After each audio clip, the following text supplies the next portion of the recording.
Buku Jitman edisi 14, halaman 704, example 16.8. Ada sebuah perusahaan, booster company, berencana untuk meminjam uang $10.000 selama 1 tahun dengan tingkat suku bunga per tahun $10. Ada dua pilihan, mau bayar bunganya pada saat jatuh tempo at maturity atau di awal. Nah, kita hitung dulu sebelumnya berapa sih bunganya dari meminjam $10.000 ketika tingkat suku bunga 10%. Bunganya adalah sebesar $1.000. Nah, kalau interest paid at maturity, maka ketika kita pertama kali pinjam uang, akan mendapatkan uang sebesar $10.000. Cash yang diterima pada saat pertama kali pinjam uang yaitu $10.000. Dan namanya juga interest paid at maturity. Bunganya akan dibayarkan ketika jatuh tempo setelah 1 tahun. Maka booster harus membuat cek sebesar $11.000. Dari mana? 10.000 prinsipal ditambah dengan interest 1.000. Kita akan hitung di sini effective annual rate-nya. Effective annual rate adalah dilihat kalau memang setahun ya, langsung dari setahun, interest dibagi dengan amount borrow.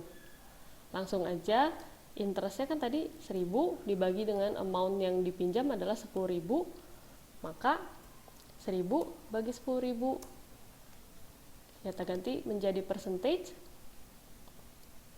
adalah 10%. Bunganya betul 10% effective annual rate-nya. Nah, tapi kalau misalnya bunga dibayar di awal, artinya gini, ketika kita pinjam, kita udah langsung bayar bunganya.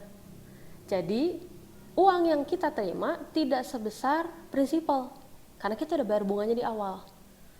Maka bisa disimpulkan, uang yang diterima ketika di awal sekali kita pinjam, itu nggak 10.000. Tapi 10.000 kurangi 1.000. 9.000. Tapi ketika maturity, ketika sudah lewat masa 1 tahun, kan kita harus melunasi. Melunasinya nggak usah 11.000, tapi cukup bayar 10.000. Kenapa? Kan 1.000-nya udah di awal. Kita bayar.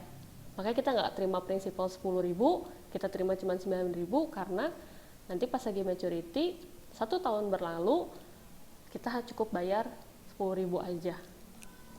Tapi kita mau cek nih, berapa kalau gitu bunganya? Apakah 10%? Ternyata dengan rumus yang ada di equation 16.4, interest 110.000, rumusnya interest dibagi dengan amount borrow minus interest. 10.000 kurang interestnya 1.000. Maka kita coba hitung, lalu kita jadikan persen kali 100 menjadi 11,11%. Itu adalah effective annual rate-nya.